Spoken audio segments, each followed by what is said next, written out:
Okay, so welcome everyone. Daalụ na onye ọbụla. Daalụ maka isonyere anyị ụbọchị nke taa. Nkata anyị ga-akpa bụ anyị na-akpọ program a Nkata Igbo panel discussion.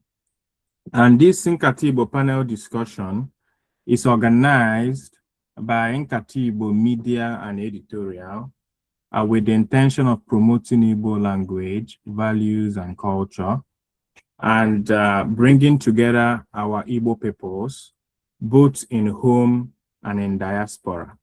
And I know in the course of this conversation, you may hear Igbo, and we will try to mix it, of course, with English in a way that is clear. But the main language of communication today is, of course, English. Also keeping in mind the diversity of our audience, but just in case you hear some Igbo from here and there, it's not that we're trying to exclude you. We're trying to welcome as many people as possible among us to learn and to understand this to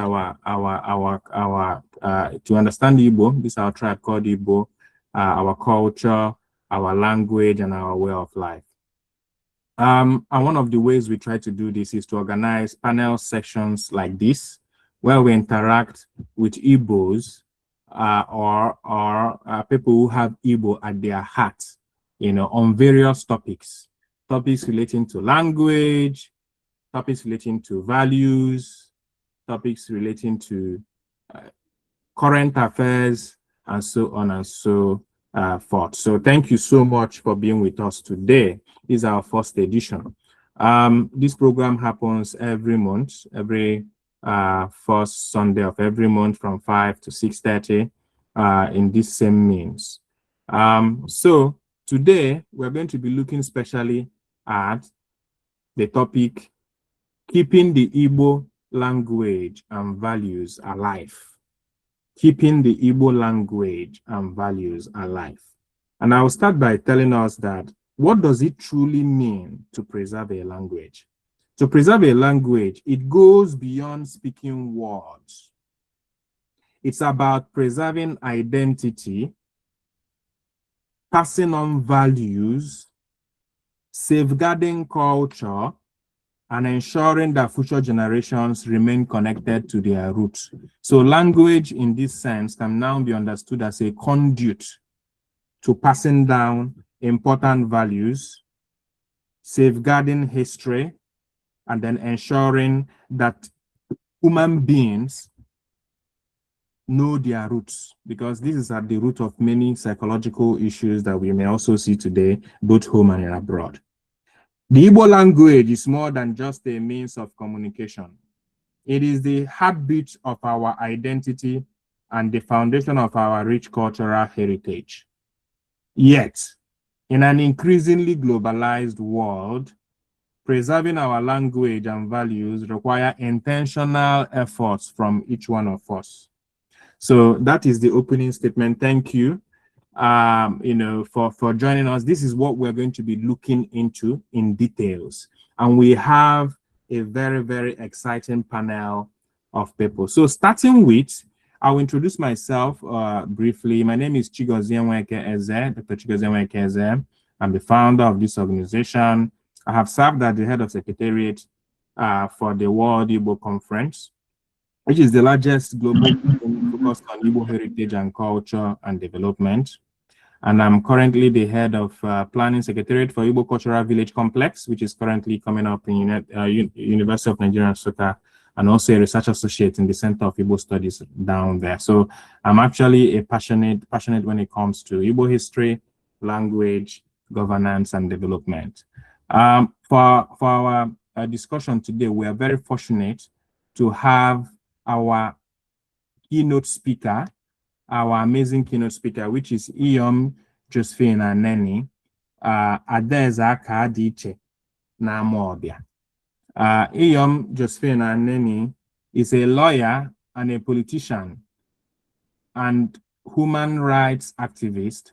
She served as the Minister of Women Affairs to acting President Goodluck Jonathan from 2010 to 2011, and as the Special Advisor on Women Affairs to President Obasanjo until 2006. Prior to this, she was chairwoman of the Federation of Women Lawyers from 1994 to 2001, and the first national women leader of the People's Democratic Party from 1999 to 2005. As a former minister, Iyoma Aneni continues to speak publicly about women's participation in politics and governance. She's one of the founders of the Women Foundation Nigeria, WFN, an organization established to promote women's empowerment and encourage Nigerian women to engage in discussions on global women issues and political participation. She is the founder and president general of Nkata Igbo. You are highly welcome, ma.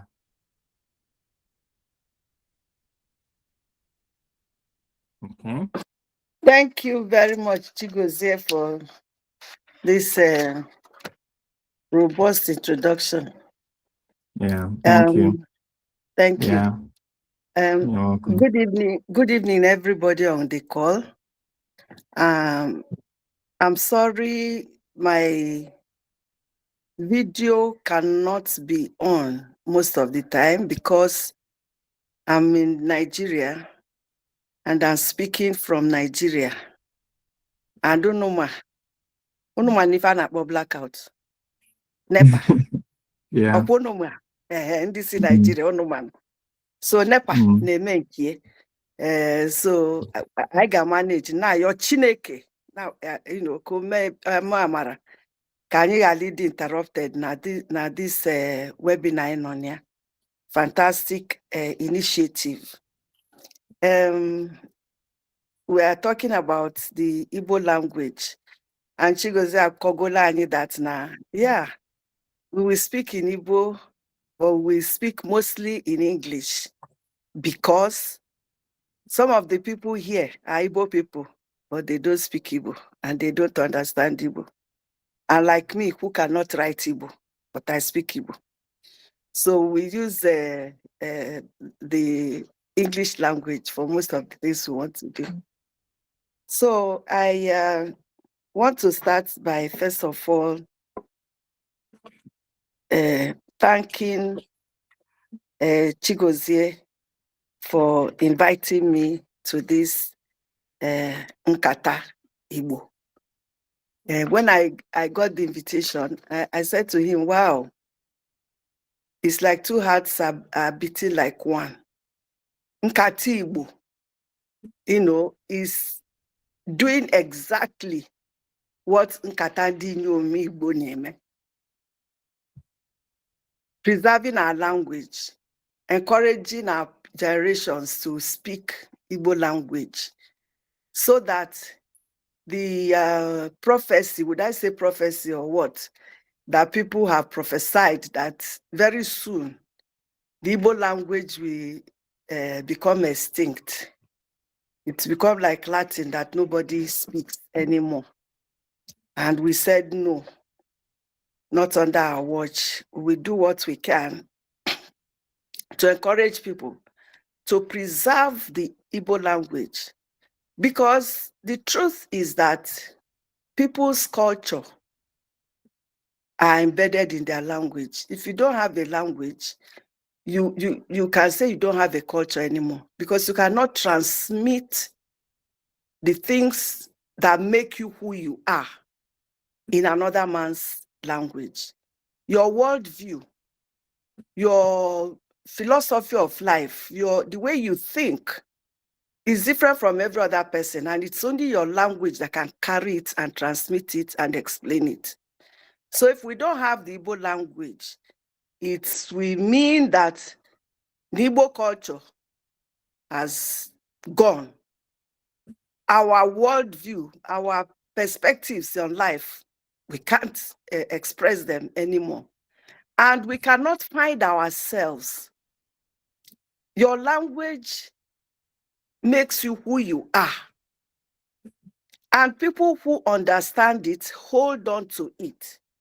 If you see what happened to us in Africa, especially in Nigeria, when the colonialists came, either they are English or they are French or they are Spanish, any part of Africa they went to, what they did was to strip the people of their language, their power, their spirit, their being, by making sure they don't speak their language, and then teaching them their own language. Like in Nigeria, they taught us English and made us believe that our language was primitive, made us believe that our language does not carry, cannot teach, cannot reach our creator, that we cannot have faith. I mean, we cannot transmit our beliefs unless we speak English. And that was a real tool, very powerful tool to disempowering a people and making them not important, and wiping them off from existence, so to speak. When I was in secondary school, we were asked to be speaking English. And if you speak your language, they say that you're speaking vernacular, and you'll be punished for it. So that mental colonization has lingered to the extent that parents do not want to speak their language to their children because they feel it is primitive. They feel they can't, they can't do anything with it. And unfortunately, on the Igbo Kanjo, it is worse with the Igbo people. Because all the Hausa people I know, wherever they are in this world, they must speak Hausa to their children. And when their children speak English, they speak English like the Englishman. If it is French they speak French like the Frenchman. But they still retain their own language. The Yorubas do that also. No matter how educated, no matter how highly placed a Yoruba household is or parent is, the children must speak Yoruba.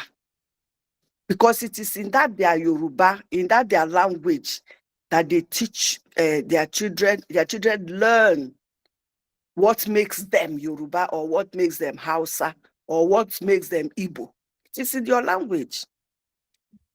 How do you relate with your creator? It's in your language. How do you express your belief in a supernatural being? How do you relate to that, the spirituality aspect of it? How do you do that? It's your language. You can't do it in any other man's language. We go to church now, especially the Catholic Church. They'll be saying Mass in Latin. Credo iunum Deum. And all the, everybody is answering in Latin. And you now ask them, what does that mean? Not credo. Because they don't understand Latin, but they say Mass and worship in Latin or in English. They are reading the Bible in English. Most of the people you are reading it to don't understand what you're saying. So language is very, very important. That was why and how, when I saw, I think it was during the COVID, when we had time to introspect. We had a lot of time to be locked inside. So every disadvantage has an advantage.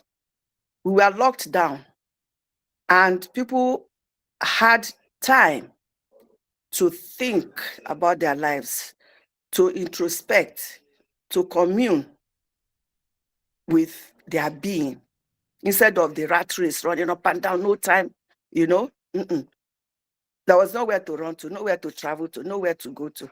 So it was that period that I started looking at Ndi Igbo as a whole. And I said, a lot of things are going wrong in Ndi Igbo. We are losing who we are. The things that made us who we are, integrity, honesty, loyalty, all those values that made us who we are being systematically and consistently eroded to the extent that when you see an Igbo man or an Igbo woman, you don't even recognize them anymore. They don't know who they are anymore. Other communities are not like that. If you see an Indian woman, whether she's a doctor or a lawyer or a prime minister, you see her dressed in her Indian sari. You see her dressed in her Indian sari. And she's speaking her Indian language, or she's speaking the English in her what? Indian intonation. If you like here, if you like not here, now you sabi. Same with the French, same with every other person. But I look at my sisters, Igbo women, you can't identify them. If we go to a gathering, any gathering you go to now, you see a Hausa woman, you will know exactly she is Hausa because of the way she will dress and the way she comports herself. Same with Yoruba. But in Ndi Igbo, we've lost it. Oh my God. So I'm using my phone. Sorry, I'm using my phone and this somebody is trying to call me. Yeah, we can hear you. But you can still hear me. I'm trying to see where I can help technology. Yes. And that is what we are trying to teach our women, that technology is an advantage and all of us must key in, no matter how old we are, because that is where the world is going to now. So as we want to preserve our culture, we are not blind to the fact that times are changing. So we want to maintain our own, retain ourselves, but adapt or also accommodate modernity, so that we are not, how would I say it? Because we live in the modern world.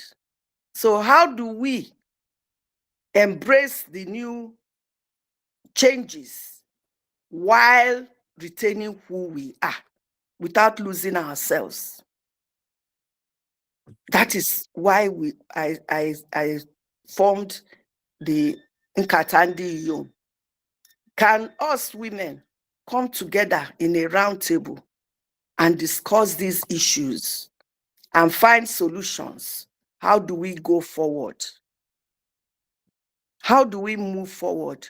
How do we bring back the good old days? Some people don't like to hear that, but how do we bring back the positive things that we used to do in the past, while we discard the ones that are negative, so that we can also be in the committee of modern people? So those were the things why we did that, and that's what we have been doing. So when Chigozie talked to me about Nkata Igbo, I say, wow. The Bible says when you have two witnesses, you know that it is true. The prophecy is correct. So the time for Igbo people to stop and think and recalibrate and, and find themselves and stop, and stop the decline has come. He's thinking one way, we are thinking from the other side, and we are meeting. So we are now going to, what we will do now is that we will continue collaborating, because we have a common interest for the good of our people. Okay. So there's a keynote address. I have written many pages of long Oyibo, but I think, since you say that this thing is a conversation, and when I saw the panelists, I said, I don't know what you mean by keynote address, but I can write a keynote address for you, which I can send. Yeah. But I want to open a conversation so that we can Nkata. Yes. As we said, Nkata Igbo. Nkata Nkata. And you mentioned that maybe some people who are interested in Igbo people will be on call. I appreciate that. That's why I'm forcing myself to speak in English. If not, I would have been more comfortable with Nkata Igbo. But I respect the diversity that we have. We should also encourage that. That is why in Nkata Igbo, we said Igbo women who are born Igbo, or Igbo women who married Igbo men. And we know that a lot of our men have married in the Ocha. So they are part of us. We accept them as Ndi Igbo. Yeah, so we accommodate that diversity, and we also promote inclusion. Nobody should be left out. So we promote inclusion. Thank you so much, Ma.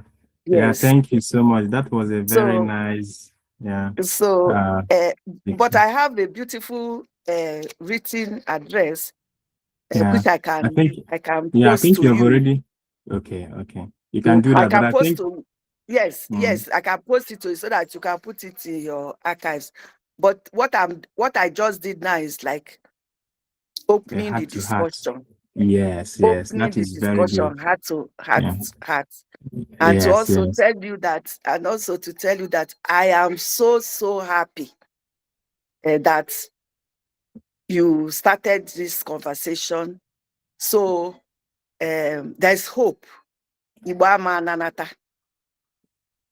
Igbo ama ana. Igbo ajekari na anywhere. Igbo will never be extinct. Both the language and the people will be who we are from generation to generation. Thank you very much. Thank you so much. That's great. Thank you so much. I'm calling a virtual hand. Thank you. Thank you so much, Ma. And this is really a very good framing.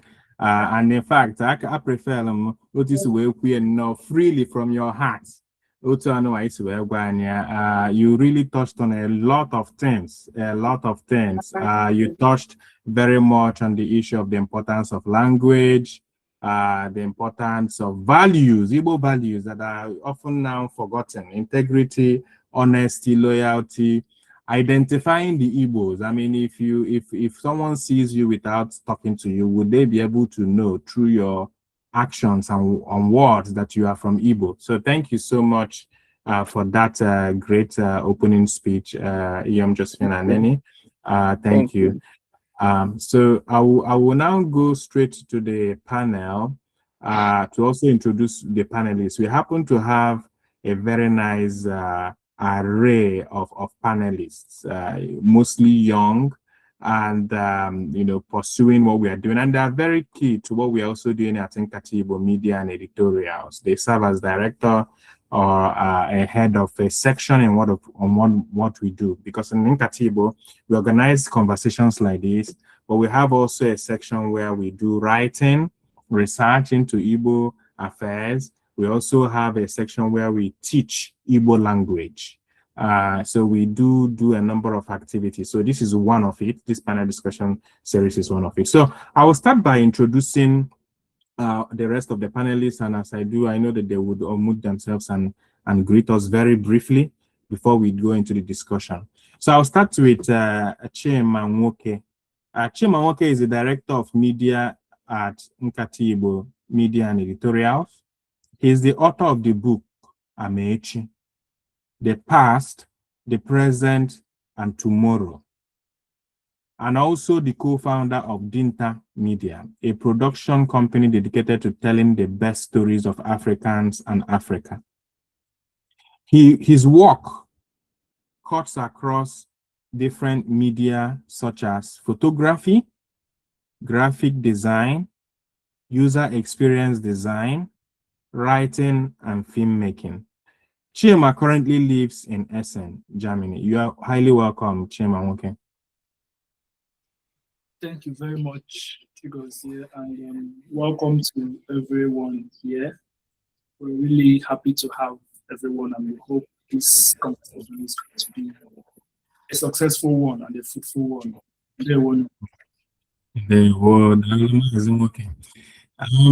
The second panelist we have here is Esther Nkem Anyora. Nkem Anyora is the director of programs at Nkata Igbo Media and Editorials. She's a media and communications professional with a bachelor's degree in mass communication and a master's degree in media studies. She has worked in the field of communications, both in Nigeria and in Germany, and is passionate about preserving and promoting Igbo culture. Her master's thesis, titled New Media and Folklores, Remodeling Igbo Culture Among Youths in Nigeria, reflects her commitment to using digital media to strengthen Igbo cultural heritage. Nkema Konam currently lives and works in Germany. You're highly welcome, Nkema Konam. Thank you so much, Chigozie. Thank you for having me here. I'm so happy that I be Colon, because as Chigozie mentioned in the beginning, I can mix here with both English and Igbo. Igbo Ndi Igbo, who we are, Iyotago. So I'm so happy to be here, and I'm so glad that each and every one of us made out time to be able to join this conversation. And I believe that the ideology behind this Nkata, that it's going to be a fruitful one. Thank you so much. Thank you. Thank you for joining us, Nkem. The next person we have, we have Chama, but I think she's not joined us yet with an excuse. So she will join us perhaps later in the conversation. But the next person we have is Mazi Onyekachi. Mazi Onyekachi is the head of education and media at Nkata Igbo Media and Editorials. For people who know, he's the one who teaches the Igbo language. We did our session yesterday and our first session yesterday. He works as an Igbo language service provider. He provides services such as translation, linguistics, quality assurance, Igbo data annotation, and also teaches Igbo language for beginners.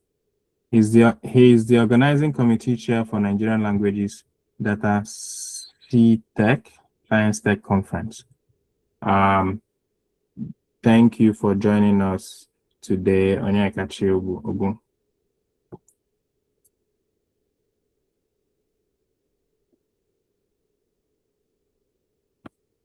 Okay. I'm wasting time. We'll get into the conversation proper to start to look into some of the things that were discussed. We listened attentively to Iyoma Neni, our keynote speaker today, on the very interesting topics she brought about. And of course, we have in our minds the theme of our discussion today, which is keeping Igbo language and values alive. And we want to discuss this topic as Nkata, heartfelt conversation among brethren. And, so I want to start by bringing in our panelists one by one to sort of like give us that idea. What is their own personal journey? And why do they think that Igbo language matters? And why do they think that Igbo language and values matter? So I'll first of all start by bringing in Chima Nwoke in, as I've already introduced Chima. You've heard everything we've talked about so far. You know well of the theme of our conversation, keeping Igbo language and values alive. What is your own story, if I may ask? I know that you're an author of a book. What inspired you to write this book? And how do your life and activities so far connect to that belief that language, Igbo language matters, and our culture and values matter? Thank you. You have the floor. Okay, thank you very much, Chigozie. And so I would start with my story, which is how I was raised. My dad and my mom, my parents, from when we were kids, they made sure we could speak fluent Igbo.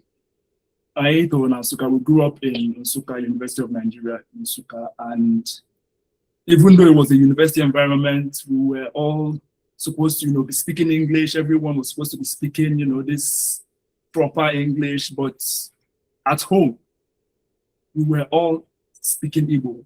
Not just Igbo, my dialect Igbo. Like, I'm from Imo State, from Umuaka in Imo State, and we were raised in my dialect. Till today, some people, when I go to the village and I speak, people think I grew up in the village because of the way, how concentrated it is.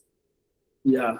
And another thing that also helped, which that one is, everyone has their own different opinion on this, but my siblings and I, we were not given English names or European names. We were all given Igbo names, both for our first names and Afeji, the name we were baptized with. It was an Igbo name as well. So with that and with that identity, we all knew from when we were kids that it's possible. We don't have to adopt other people's culture and use it to baptize ourselves. My dad, of blessed memory, when people asked him when we were growing up, he used to say, we are named after people like St. Stephen or St. John or whatever. The idea behind giving children or giving children and baptism names for Europeans is that we want them to emulate those saints, right? But he always said, what if you become the first Saint Chima. And in the future, people will now give their own children names based on your own name, based on your own saint's name. So that was his rationale or his idea behind it, and we all grew up with that in mind. That's how we were raised. And even until when I got into secondary school, Igbo was still like my favorite subject. I did the WAEC, and Igbo was the only A1 I got in my WAEC. Every other subject was B1, B2, yeah. But Igbo was the only A1 I had in my WAEC. So after that, that was when it's now started like having like a mindset change. It became more intentional for me. I said, okay, since I have gotten to this stage and this is what I got in this exam or in this it's like the main pivotal like exam that pushes me into like the next phase of my life, which is the university. I now became intentional with how I presented myself, especially in the Igbo culture, and that's how I also started writing a lot. My writing, when I started writing, it became more Igbo-centric and more Igbo-focused. And that has led me until now. Yeah. That's my story. Wow, thank you so much for that. As a chairman, okay, that was quite an interesting background story. Starting small, your parents made sure you understood what the importance and the uniqueness of being an Igbo. Growing up in a university environment, that is another quite a unique case of your story. And then growing up and also allowing this identity to even determine the career you pursued later on in life. And that goes back to what Iyoma was also saying about how languages help people form their identity. So thank you for that very interesting personal journey that you just related to us. So I will bring in Nkem Anyora now as well to also reflect, on her own personal journey, in her own view. Why does she think that Igbo language and values matter? You have the floor, Nkem. Thank you so much. I think I will start by saying that being an Igbo girl is, I have this kind of no ego, Sonia, but there is this sense of identity when I say it proudly, like I am an Igbo girl. So my story is a little bit different because let's say I'm born in Onitsha. When I say that I come from Onitsha, everybody is like, what? It's almost like someone saying like, I'm from Lagos, okay? But it's Onitsha Ebe? And say yes. Onitsha is a place. So growing up, I would say like my family was the first port of call. Like, of course, when you're growing up, your family is the first port of call that kind of molds you or shapes your identity for who you will become or the footsteps you will take. So while growing up, I grew up in Oka my whole life. I was born and raised in Oka. Everything about me was all about Oka. So someone by the background would be like, okay, you'll definitely be fluent in speaking the Oka language. They have their own dialect. So, but my parents, being like both of them are from Onitsha, they will always tell you something. I'll say it in Igbo and then later on I'm going to translate it. They will always tell us like, I'm on Ibinoka. All the in their language, my native man ABC. So kabaru nasu also ndibunubo ibonyo Onitsha. So it translates literally like saying like you, of course you are living in Oka, of course it's good to learn the language, it's good to, of course you have to interact with these people, but never forget where you are. So you need to speak the core dialect of where you're coming from. So having this growing up, I would say like it really shaped me a little bit step by step. And then it got to a point where, of course, I found myself serving in Benue State. So this was my first time of living, of course, the core Igbo area, of course, Anambra State. And I found myself in Benue State. And I was privileged to work in Nigerian Television Authority, Makrudi Network Center. And then I was serving there. I served there for 1 year. And then luckily for me, I was also like, I had the privilege of being able to organize core members programs. And then of course, I did one particular thing, which is I delved into doing a short documentary about the Benue State people. During this, I was able to have a link between what exactly it is that makes me unique as an Igbo person when I compare it to this culture. There are similarities, of course, but in that moment, I had my Ogaden. He will always tease me and be like, Nkem, how are you trying to balance Imago being an Igbo girl and then this? And I'm like, yes, because I will tell you so many similarities that comes from this. Then I leave this aside. And then also I find myself during my university days, I studied mass communication in the great university, UNISIC, Nnamdi Azikiwe University. And then during my final year, I was able to do a documentary on my own community, on Ichadunidu. And I will tell you, like, it is different as a young millennial, right? Sitting with the elders, listening to them. These are people that are embodied with knowledge. It is not what we read in school. Reading from the paper is different from when you have a one-on-one conversation with people that have lived this, what we call it culture, right?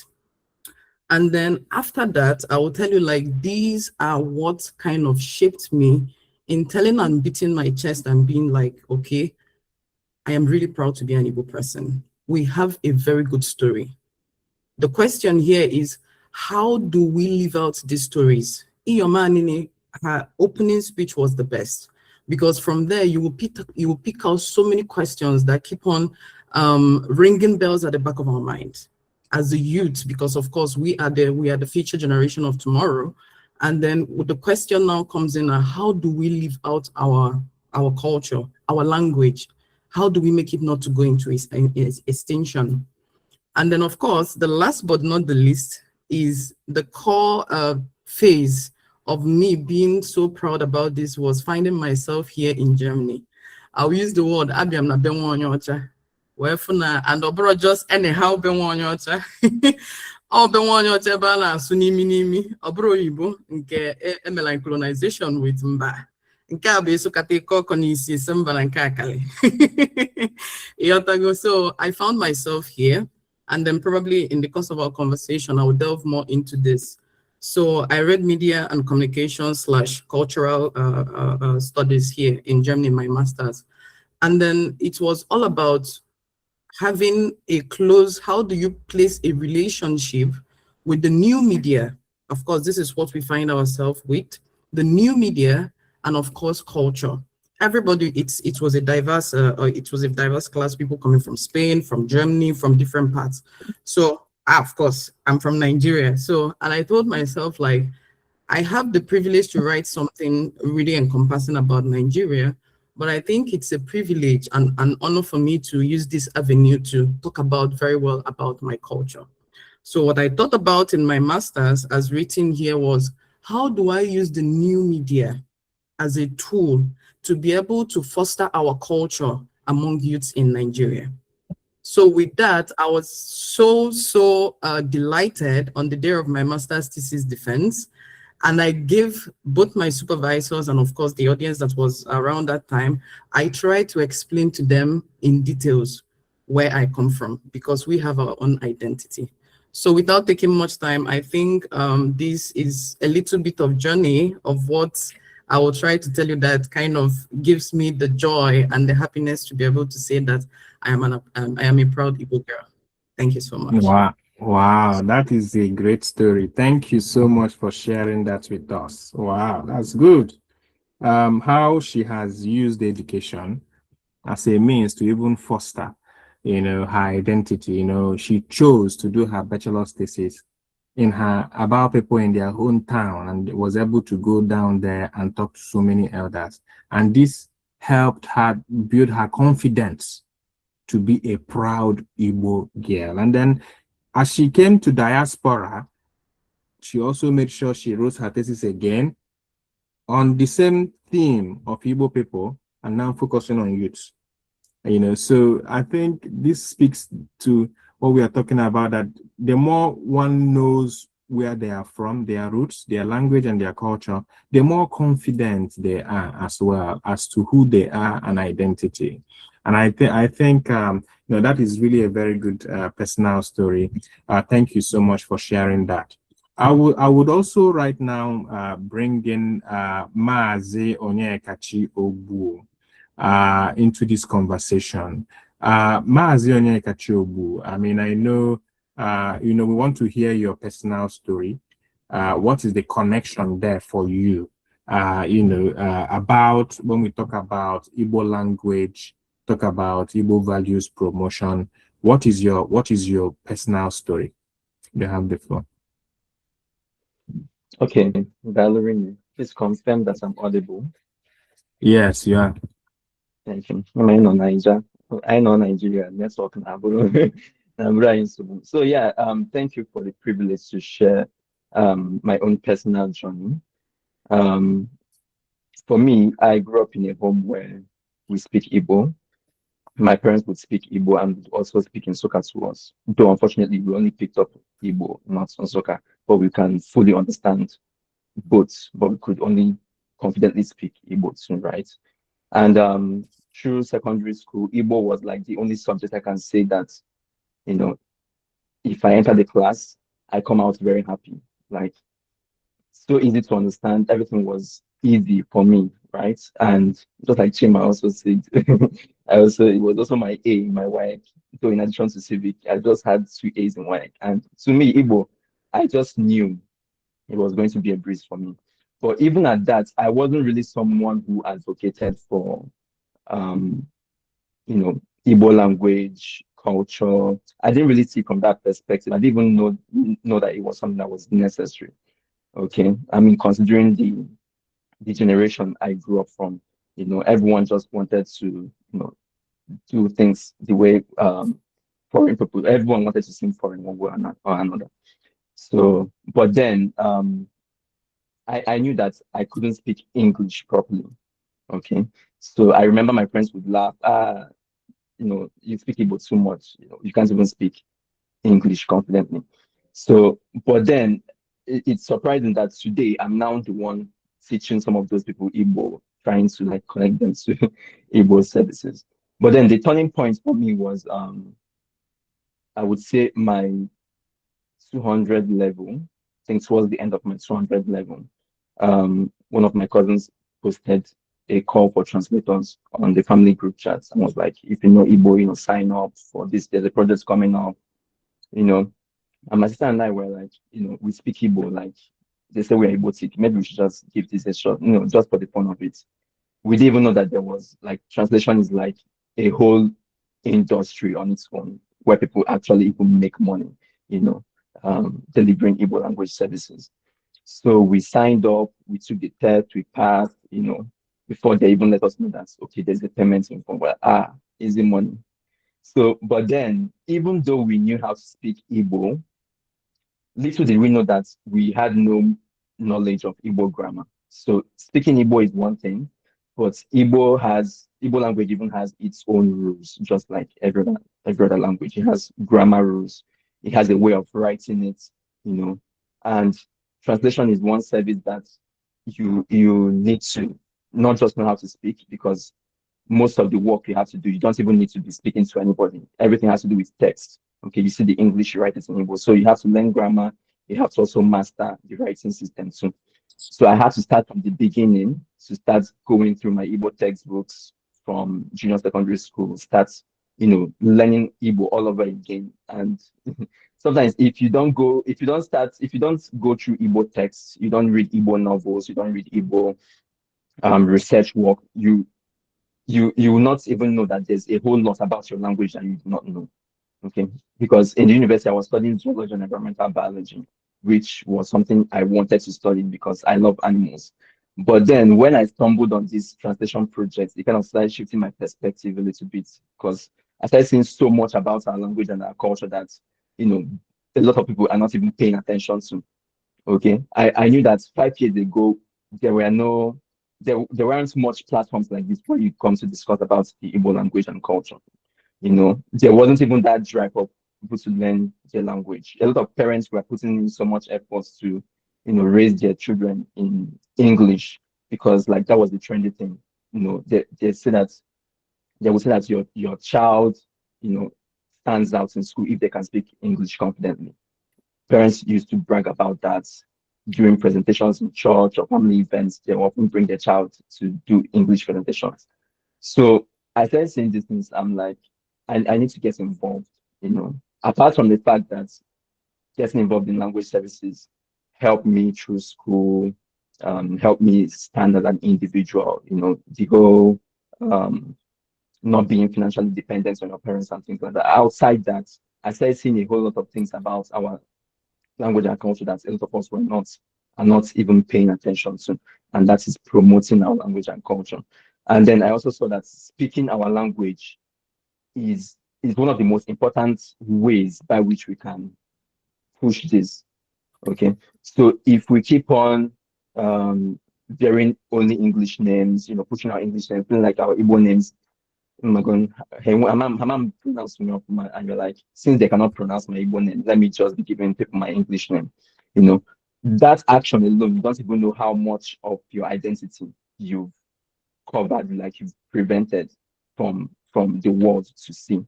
Okay, right from our name is like, I don't know how to put it, but there's this joy you notice when you see a celebrity, probably in Hollywood or a graduation ceremony, and you hear an Igbo name. There's this joy that comes, you are like, this person is also someone like me too, right? So I can even get to this point that this person is. So representing ourselves, our language and our culture, also inspires, especially the younger ones. Okay, I'm so happy that today we have a lot of people who are now interested in pushing Igbo language and culture, just like how we are doing this platform. There's also a lot of young people putting out technological advanced tools and all of that, trying to promote our language and culture. And I would encourage all of us to, also do that too, be grounded, follow up with our programs, and also consume a whole lot of Igbo text, Igbo media. It would also help you too. Yeah. Thank you. Thank you so much. That was a very, very interesting story there as well from Nkata Igbo. Nkata, obviously, from his story, he's from the generation called Gen Z, also reflecting on how he picked up, and identify with Igbo language and values. And it's quite interesting for him. It's really, he stumbled upon Igbo as a work or as a means of income. Or those who are Igbo people, they like to make a living. Every average Igbo man, start early to begin to think, how do I make a living? It's one of our values, actually, which we are also discussing. So, I mean, he picked it up. I can actually do translation. I can speak English. I can speak Igbo. I can do translation. He started to make money out of it. And, and it's quite a very interesting journey there. No, thank you so much, Nkata, for sharing that. And now your career, in fact, is on promoting Igbo, whether it's by culture or by conferences. And, thank you so much for that amazing story. I want us to stay in tune. Very soon, we'll open up the floor for people to ask questions. But we're going to go again to ask the next round of questions to our panelists now. And I will start again from Chema, Mazi Chema. We really enjoyed, Chema, we really enjoyed your personal story.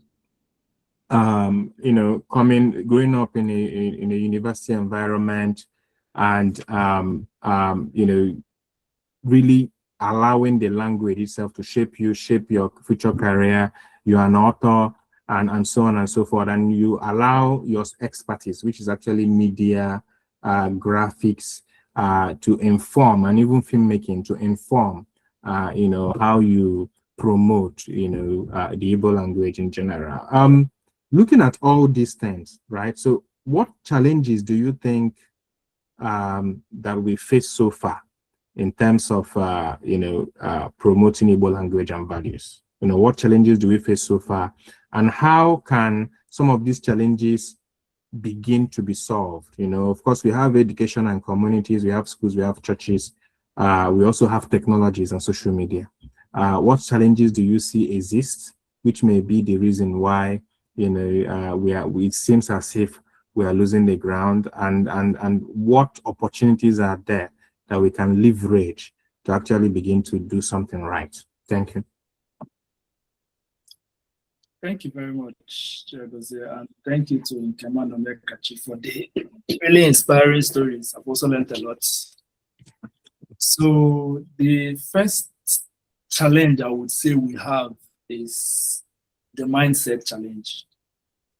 That is the major one, because I mean, if we are on, I don't know, people that are chronically online, I tend to be online a lot. So in the last week, there was this issue with one of the P-Square twins.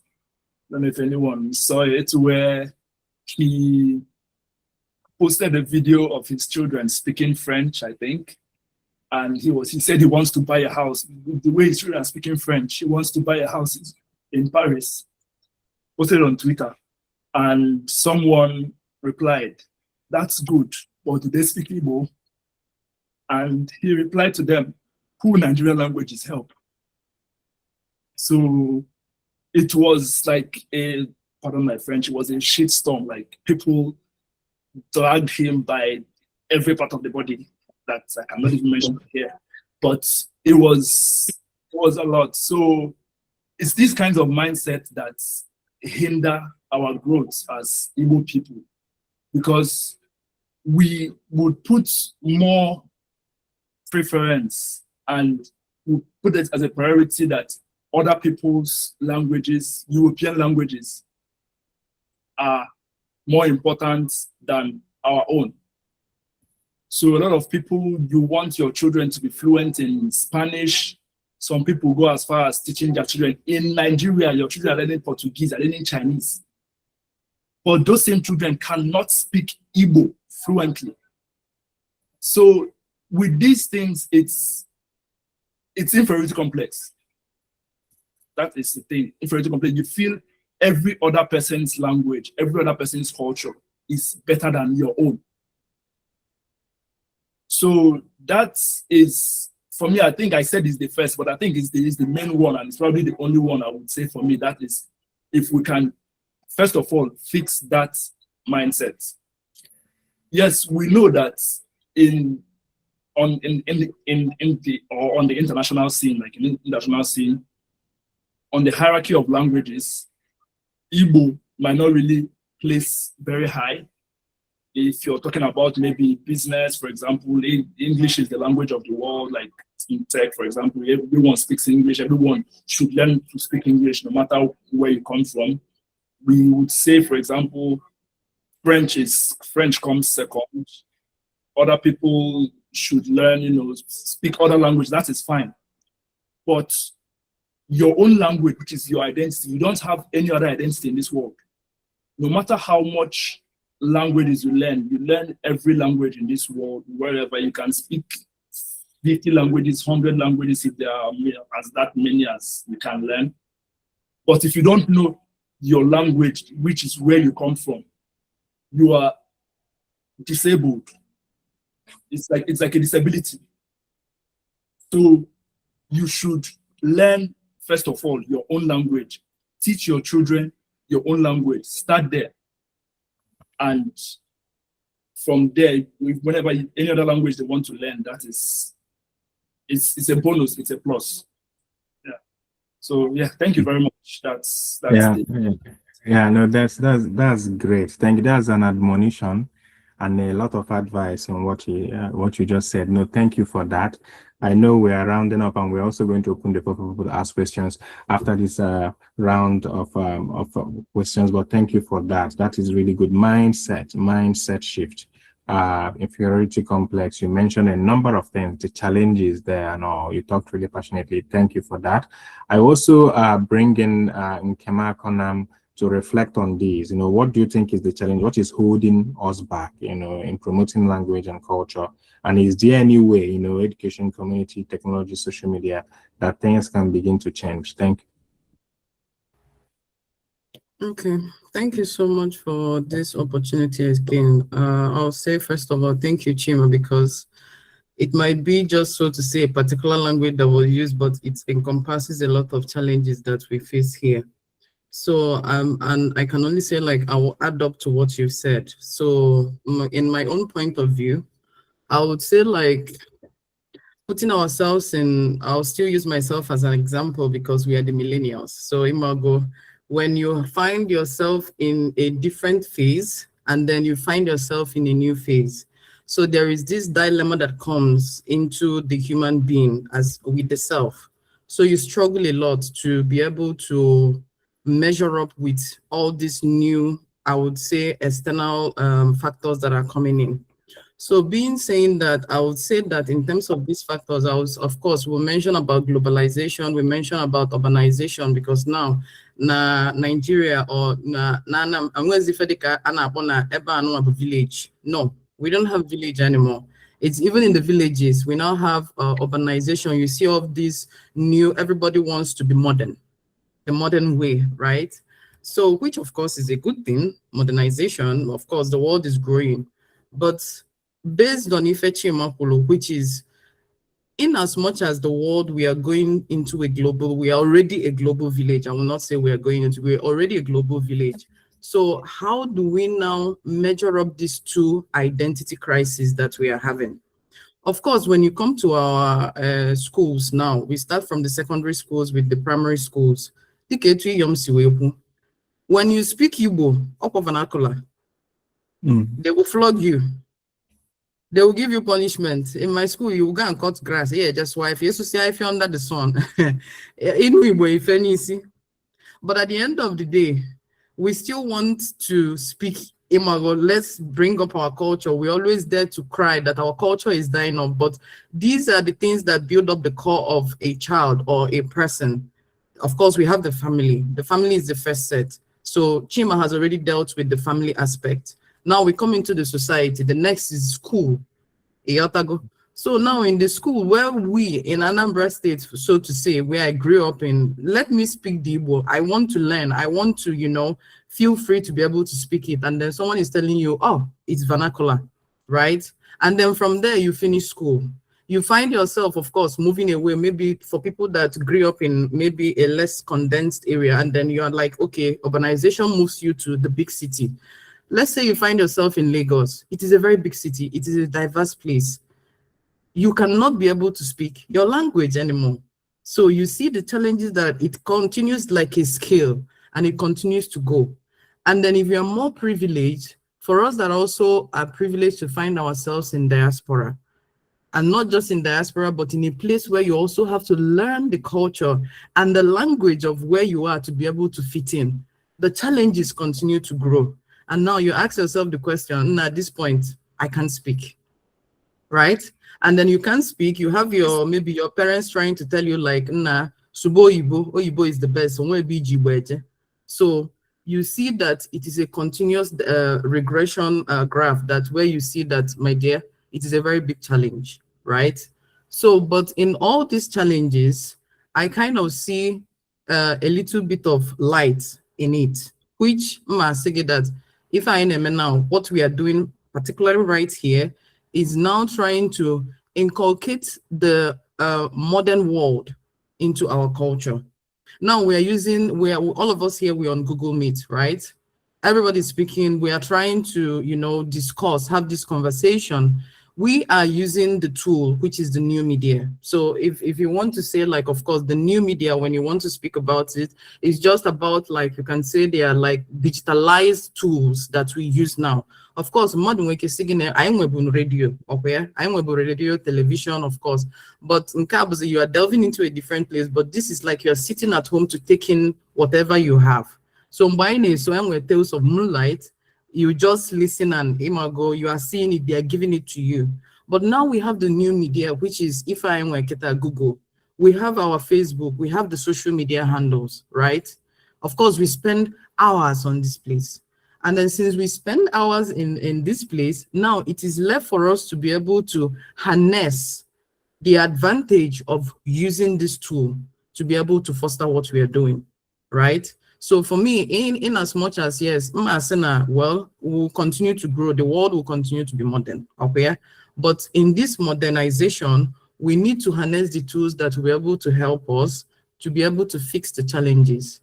So with this, I think I'm able to, go put up my own point of view on this. Thank you. Wow, no, thank you so much for that. You've been able to touch on the challenge. I remember one of the things that stood out was that name vernacular. I heard it a lot.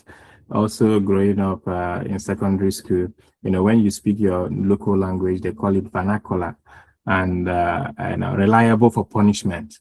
And so thank you so much for sharing that challenges that we have when it comes to school gatherings, and also what we are doing now to solve the problem. I mean, what we are doing now, using new media, as you called it, and social media, is what we are using as a tool to begin now to correct some of these mistakes now, and also to draw our upcoming children and generations that are also interested, to begin to correct some of those mistakes, and also to increase the knowledge of those who are already in line. But thank you so much for that. And that is really powerful. I will bring in Maazonia Kachiobu also to reflect on the same thing. The challenges we are facing currently. What are challenges we are facing? We know now that it's important for someone to learn Igbo language and values, right? Which is embedded in the language as well. We've heard personal stories now of everything and confirmed that is the right thing. But now, what are some of the challenges, and how can we, in addition to fantastic comments already made by Chairman Nkata, how can we actually begin to solve that issue of regress? Okay, Dialogue Chairman, they pointed to, or they spoke on, the major problems we are facing. And I would also jump off from the contributions they've made. So to me, I would say high consumption of foreign media. I know it's in a digital age, so we are every day consistently exposed to, foreign media, foreign, how will I even put it? So from cartoons Umaka watch to Akwukwa go to social media, the language our devices are on, our textbooks, even billboards. I don't think if you go to Asian countries, their billboards will be in plain English, or at least majorly in English. It has to be majorly in their language. Their textbooks will be majorly in their language. They learn things in their language. But then you come to here in Nigeria, everything's in English. And we don't know that the media we consume every day affects how we even see or even use our own languages. Today, it's very hard for an average Igbo person to speak Igbo 30 minutes, no English at all, without consciously trying not to falter. It's very difficult. And you can't blame anyone. It's not just about the fact that we don't speak our languages anymore. It's just that we consume too much things in foreign languages that our brain has already been wired to, put that out too. I don't know if anyone heard the news when the Minister of Education scrapped out the use of mother tongue as a medium of instruction in schools, a policy that only lasted 3 years. So 3 years ago, there was a policy that secondary school, primary schools should be using mother tongue to teach. This policy was never enforced. There was no structure put in place, because would you be setting the exams in Igbo too? Would the teachers build their lesson notes in Igbo? Like, what are the structures we put in place to see that this thing is successful? So the excuse that the Minister of Education and his team gave was that these students who learn in the mother tongue end up failing national exams compared to those who learn English, and that was enough reason to scrape the policy. And those of us who are language advocates, we are countering this. Like, it doesn't make sense. Like, Kei may go, like, to see that it worked. It's just 3 years. We don't even know schools that teach in the mother tongue to even begin with, except maybe schools in villages, right? Who probably don't even have a choice than to use their languages. And you can't compare them to those who are in more developed cities and towns, right? So in fact that we don't even value our language anymore. We don't even see the value in it because, I mean, you can't blame anyone. Either way, your interview. Okay, if you want to achieve anything, you must know English. So I think we have to defeat this. We have to start by these little things. Okay, the media you put out in your homes, how much of it is in Igbo language? Okay, now people are trying so hard to put out cartoons in Igbo, books, novels. Try to buy these things. Try to see that these media or even books, Igbo books that you have them at home. Back then when we were younger, it's so easy to come across Igbo books like Adak or Okpakweri, all that stuff. Even though most of them we only came across them because we were forced to buy them for our junior work or our senior work. That was why we even knew that those books existed. Because there is no effort, nobody is saying, okay, our children should be reading Igbo books. Nobody even, I don't think any parents one day will decide, okay, let me buy an Igbo novel for my child to read. We don't even know that they exist. Okay, if there is no value put on, we need to start putting value to the things that are ours. Okay, we need to start putting value on them. If you come across any Igbo products like books, even news, play Igbo news in your homes. Okay, I think you have NTA Igbo and all of these Igbo channels like Apia TV and co. Try to see that you consume as much Igbo content and media as possible. And then if you're also someone who is into campaign, into media space, those who are business persons, okay, also see that you put out an Igbo version of your product.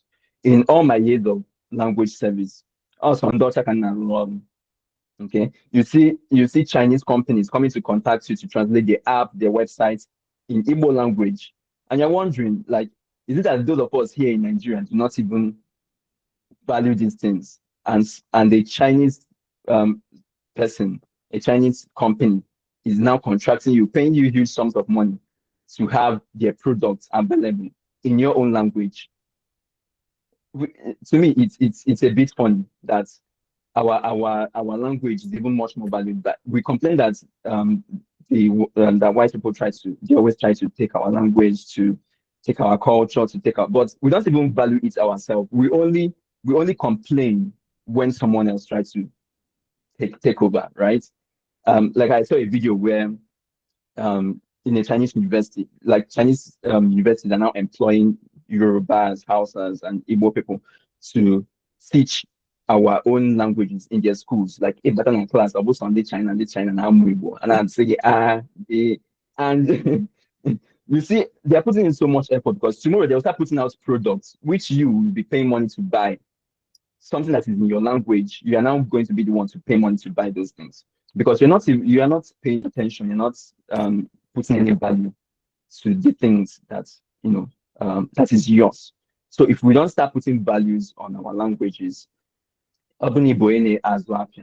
see that you have maybe an advertisement of your product, there should be an Igbo version of it, and your product should, even your business name should even be in Igbo. Like, why should your business name be in English?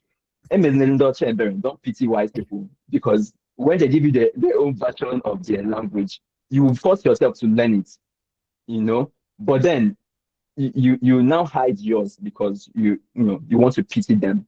That's it will be hard for them to pronounce. No, it doesn't make sense. It should take time for them, but they will eventually get it. So the more we start seeing our languages on billboards, in schools, on products, believe me, people will not be making that conscious effort to learn. Okay, because when you see that Igbo billboard, you want to pronounce it. If you don't know it, you ask someone, how do you pronounce this? From there, people will start picking up that interest that, I need to learn, I need to learn my language, I need to learn. So let's start making that conscious efforts. Igbo media in your home, Igbo media in your products, in your organizations, making sure that you have Igbo content, put out. So yeah, thank you. Wow, that is powerful. Thank you for that. That's great. Like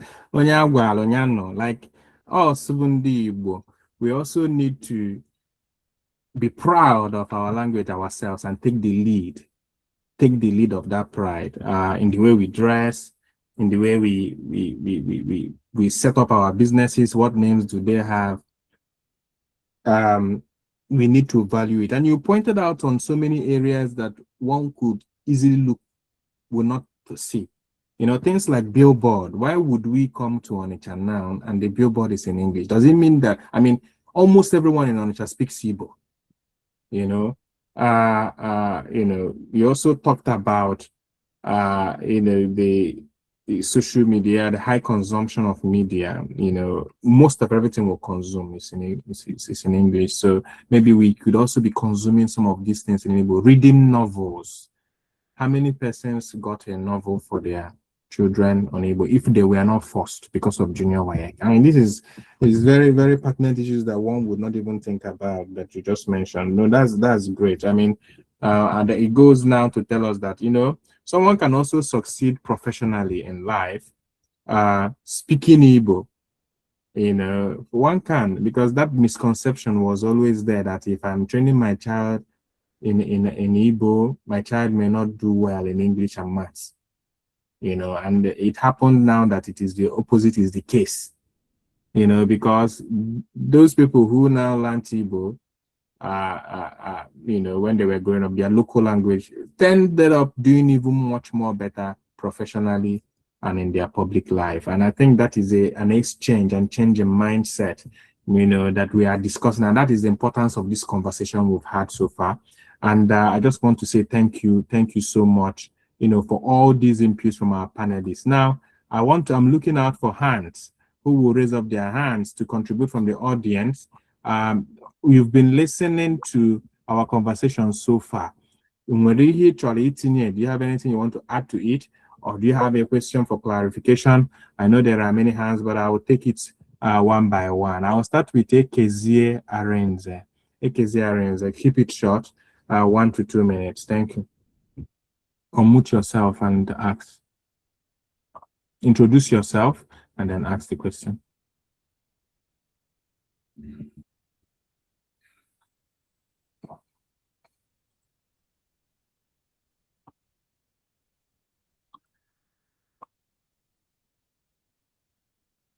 Can you hear us, Ekezie?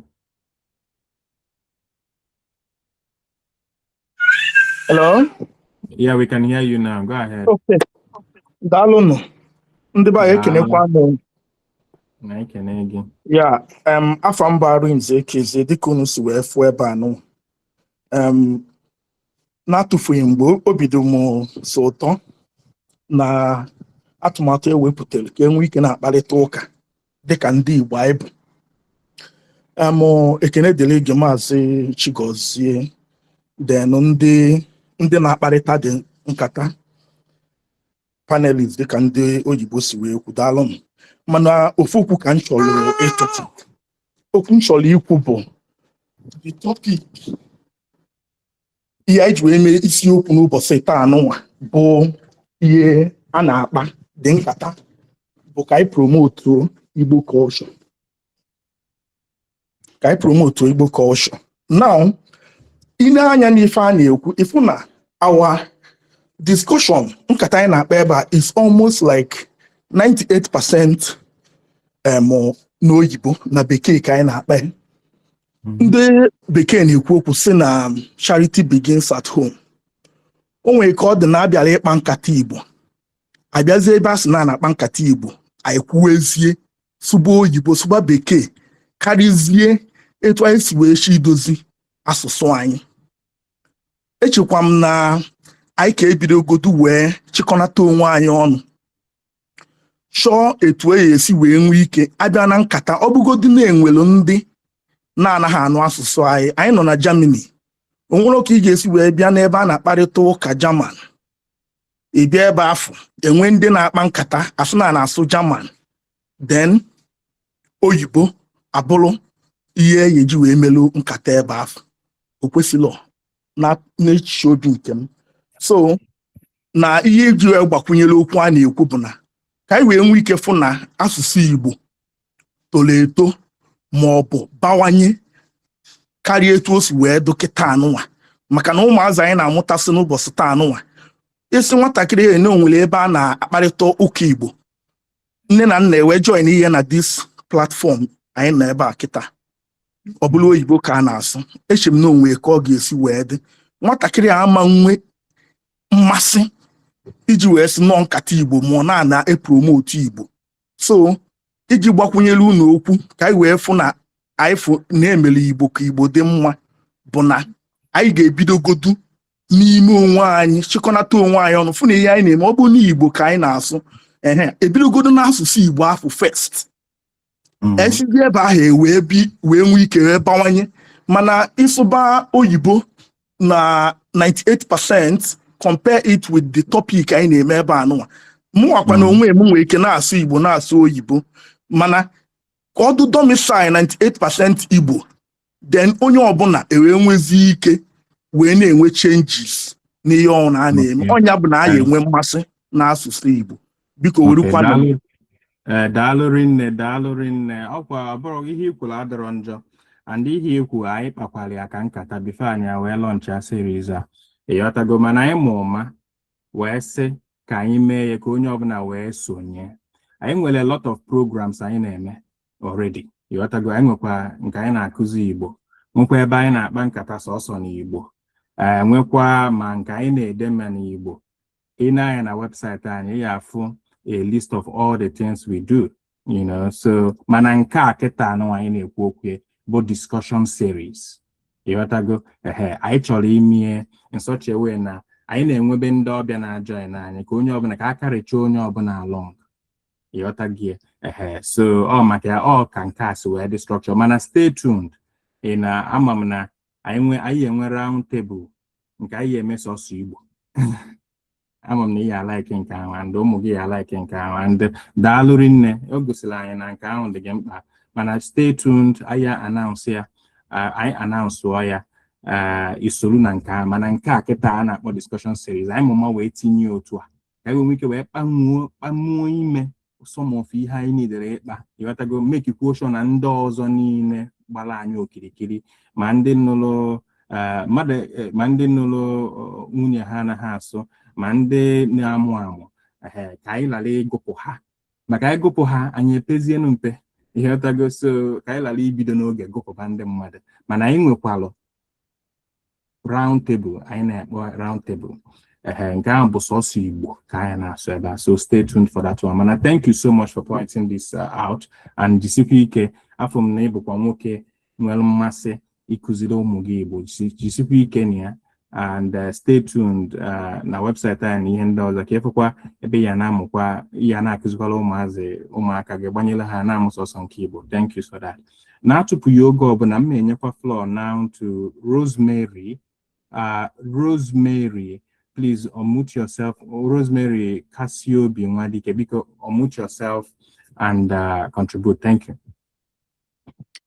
Okay, good afternoon, everybody. Thank you to all Good afternoon. for this wonderful contribution. You all had very good points to contribute, and I really appreciate this discussion series because it talks about the important things that we're supposed to address as Ndi Igbo no na mana Nigeria or mana Landiodo and every other place. I really appreciate that. But what I wanted to say, I have a statement or a comment, a contribution, and then I have a question. The contribution is that I want to talk about the hostility of Igbo as a social group.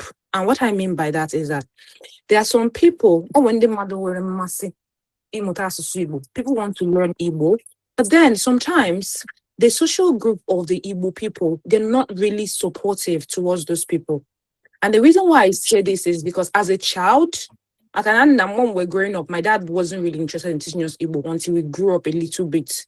And then he thought, okay, it's actually important to teach the kids because when we go to the village, people will make fun of us and stuff like that. And usually in situations like that, is in the point where we are trying to make an effort to speak Igbo that we get shut down or we get scrutinized. And I've seen this, it's a repeating occurrence that has happened throughout different situations when Igbo people try to speak Igbo, make an effort to speak Igbo. And especially when it's not their fault, when they grow up in a house or in a closed system, where they don't know how to, or where they weren't taught how to speak Igbo.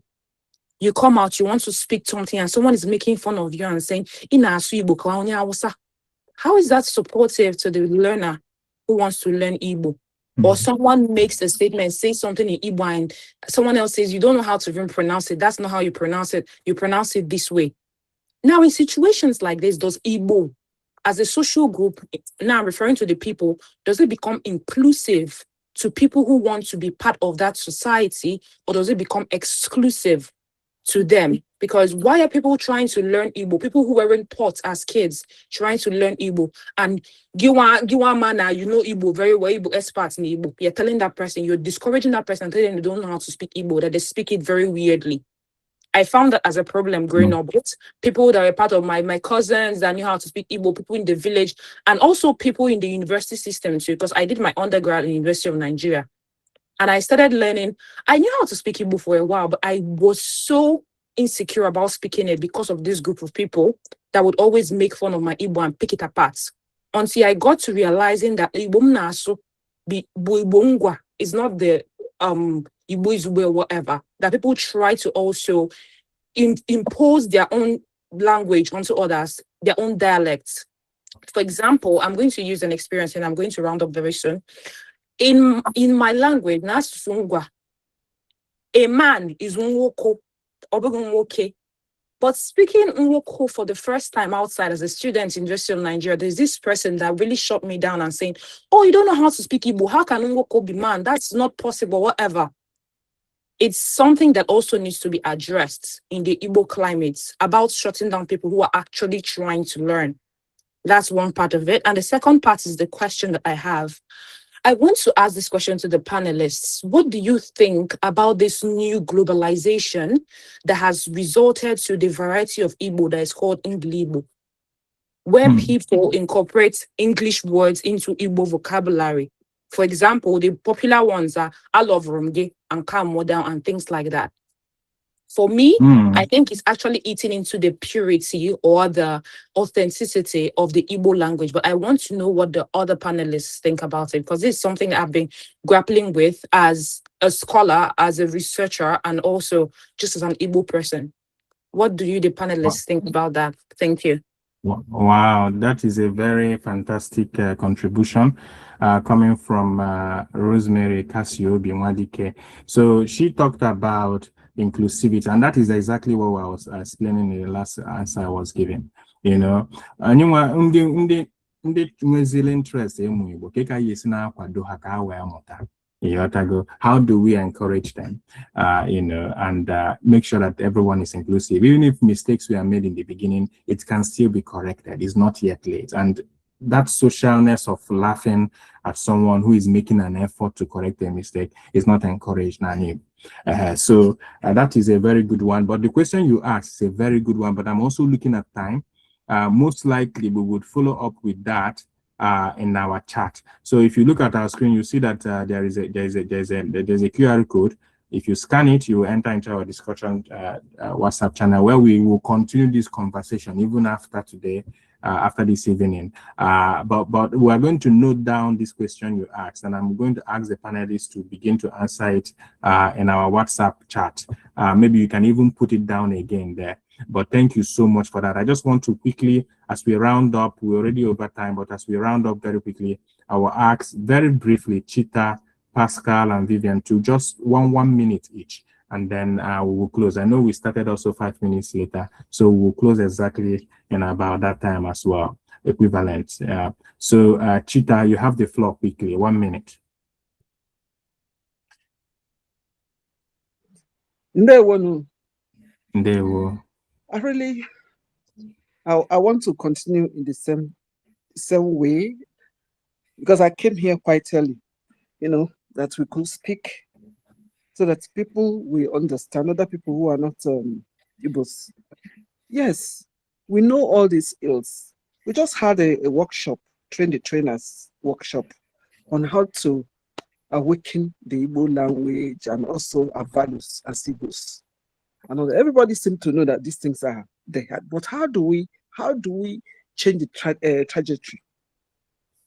Well, I feel that there should be a resensitization. Most people don't even know. There was a day I was going to a meeting, and around on the Shire area, it was raining, and I was caught up in a terrible traffic. And all those homo boys and all that, they were speaking Igbo, but almost all of them were, it was, added English. I mean, more than 60% English. So I think there should be a sense that this is a new era. It's not something that we discuss and it stays here, but we need to do so. We should have to take what's the next step in this matter?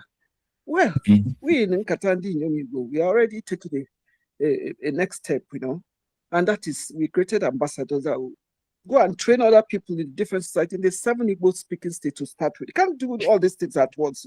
It has to be bit by bit. You can't, it must be taken, and this is really the time for us to do research on how to get about this thing. It's not something that we just this person is speaking. I know my father. I was born and bred in Lagos, and in the Yoruba, I learned Yoruba grammar, up to Yoruba grammar, proverbs and the poetry. But it didn't stop me from speaking my dialect in my house when we get to the house. My father trained in the UK, and he spoke English like the Englishman, but we spoke a dialect. If I should speak my dialect, I will add English. So it's something that there has to be a change of mindset. That can be done by sensitizing people up to the grassroots. Everybody is guilty. Even in the village, it's the same thing. And also, I was traveling once. I met, there's this woman that was with her daughter, about 8 years. On a tapu Igbo, you get na Nigeria Kamori, America Kamori this child. So it's something that has to do with the mindset as parents. Everybody thinks it's bad, these things we are doing now. But how do we do it? And also, I want to say that you study doesn't mean that you won't speak English very well when you grow up. In short, you do better. Thank you. I don't want to. This is a continuous discussion. Thank you so much for that. Thank you so much for that contribution. I think one thing that stood up in what you said, thank you for that, is that one thing that stood up is that we need to start doing something, and that is good. By the way, I'm from Ebonyi State too. And if I should speak my dialect, nobody will hear it. But I know with secondary school, my father made sure we went to the Igbo to study. No, that's good. No, that's good. Thank you. We're going to open the floor now also to, very briefly, as I said, one minute, just because of time. Pascal, just maybe really just 1 minute, and Vivian, just 1 minute. I mean, we're going to continue this series every month, so stay tuned. And also stay tuned to other programs we offer. We have language programs. We're going to start roundtable now, just on it. Like, we have so many series. We even have write-ups, we have research, we have books. So we have all those things aligned. So stay tuned. Go to our website, nkataigbo.net, and write us emails. And in terms of inquiries, in terms of partnership, and whatever you want. We teach even Igbo language to children, to teenagers, to adults. We have all those available. Just write us an email and tell us what you want. Okay, Pascal, quickly, Biko.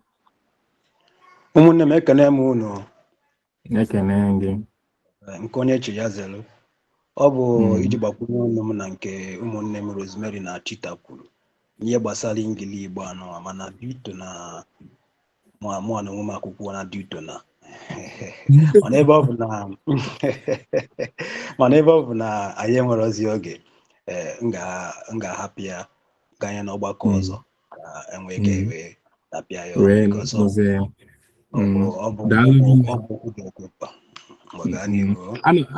ana m asị gị banye na WhatsApp group discussion anyị dị na screen kịta scan okay banye ebe a ka ya continue kwa discussion. So ihe anyị na-akpa kịta ọ bụrụ ebe a ka ọ kwụsị. We can continue. Even questions niile ajikasịrị ebe a na-anya aza nrọ anyị nọkwa na group ahụ anyị na-azakwa, mana daalụ rinne for your consideration and understanding. Now Vivian onyinye nwoye 1 minute. Ifozi mmadụ ili na Igbo ọ dịkwa ka ikuzi ya n'Igbo ọ dị ka ndị na-ada aghọta oyibo apụsịgo so eventually ịgwa ndị mmadụ onwe ife maazị onye Kogbu okwu ọ sị gị unu emanara ndị ọcha ebele ifu gị ya ka ndị India na-eme nke fada emelụ ndị ifuru onye India na-aza afọ oyibo si malụrụ ka ị esi tinye Igbo ga nwa ka o si dị gị mma n'obi ọ bụrụ ka esi dị onye ọcha mma n'obi ka ndị ọcha na-eme nke fada iwu ha nara etinye anyị n'uche nke fa ịghọta gị ya emelụ ndị ọcha ebele fire adjust what if I mean because I know I know Germany na ibe ebe anya da muso sikese akpa I more fafa more case asasufa more the structure more if you gbasara asasufa no so olu mgbe nke ga eme na ebele that enye ba ebe nsogbu anyị na-esi bụ imere ndị ọcha ebele ifugi ya ba afa ka ndị ọcha wee kpọ nwa enye ịghọta gị afọ ihe ekwu ka ndị ọcha wee nụ ifi na kwesịrị ịnụ ifi na-ekwu what if I mean yeah so so ga eme na that's na mindset anyị dị bụ eme na ndị ọcha ebele Imalo Igbo anwe bụ kwụsie enyi ike ifugi ya ya bụ that in fact ife na-ekwu ọbụsọ gị nwanwe gị kụziere ụmụ gị mekwunu ndị ọcha ebele ifugi ya maka na gị nwanwe gị ọkpa esigo gị ike na anya bụ Igbo na ụmụazị anyị na-amụ ka ya kụziri unu emenala ndị ọcha ebele nwa m nwaanyị afọ ya bụ Nwando ticha wee kpọ ya Novando ifugi ya o wee sị na afọ ya bụ Novando dị ụmụ wee sị na German na nye nwere W wee sị afọ ma bụ Frau Wagner wakwa Frau Wagner ụmụ wee sị afọ Frau Wagner na Wagner sị na nye nwa n'asụsụ nke nwere V bụ ụwa so Wagner ka ị bụ ọ bụ n'asụsụ nke gị mkpọ Nwando ka esi akpọ m na onye akpọ m ka esi akpọ nke gị mma akpọ gị ka esi akpọkwu gị nwa ifu gị onye nkụzi oje mgba ka esi akpọ Nwando taata mụta gị ya nye nwa wekpọkwa Frau Wagner bụ afọ ya so unu emenalụ ndị ọcha ebe from nwatakịrị because ọ bụ na akpọ ya Novando anwa ijuzi nwatakịrị vasaiz ọsị gị afa mbụ Novando ifu gị ya ọ absorb godati ha na-akpọ ya nwa akwọ ya akpa ndị nkụzi ya akpọ chere na ya abụzi afọ ya ka esi akpa afọ ya ghọta gị ya ọ naghị akụzi na ụmụnwaka gị unu emenalụ ndị ọcha ebele fa amụ ụfọ ka esi sọsọ afọ ka esi kwapụ amụ anyị sọkwa mụọ asụsụ mụọ dị afa sọsọ ịghọta gị ya so unu emenalụ ndị ọcha ebele mmadụ ka o si dị uru wepụ tie ebe afọ ya amụ ya osi ike adịghị n'akwụkwọ ka na-akpọ ya ofu izu ụka fa enweta ya tụna mere ndị ọcha ebele ya my own Daalụ rinne for this. Thank you so much to everybody. Daalụ na onye ọbụla onye ọbụla kwutechara ofuma ihe bụ nsogbu anyị bụ oge time ya dago ọdụ na emekwara ya kịta 1 hour 30 minutes mana ozuru ọkwa ihe anyị ekwe ehika mana anyị ya continue na-ekwukwa maka ya na chat. As you can see, you can scan the code and join. Continue kwa na-emekwa this session every month, every first Sunday of every month. Anyị agada otu a kpaa ụdị nkata, encourage onwe anyị, gbuo onwe anyị ume. Ihe Vivian Onyinye na-ekwu bụ onye ọbụla dị bold, to isu Igbo a ebe ọ bụ na efulu onwe gị. So with that, I will also close by saying thank you to everybody for also being patient as we also did a little bit above time.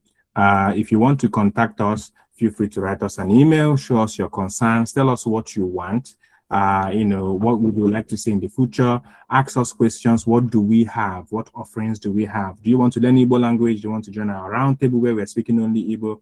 Which you see all of our offerings, research, everything. You can see that in our website, nkataigbo.net, and also write us an email. So thank you so much, everybody, for joining us today. Daalụ na onye ọbụla gbado na anya jisini ike. Daalụ nọ. Bye bye nọ. Afa m bụkwa nọ Chigozie Nwekeze. Daalụ nọ. Bye bye. Bye. Onye ọbụla ka ọ dịla anyị na mma. Ka ọ dịla anyị na mma. Bye bye. Daalụ nọ.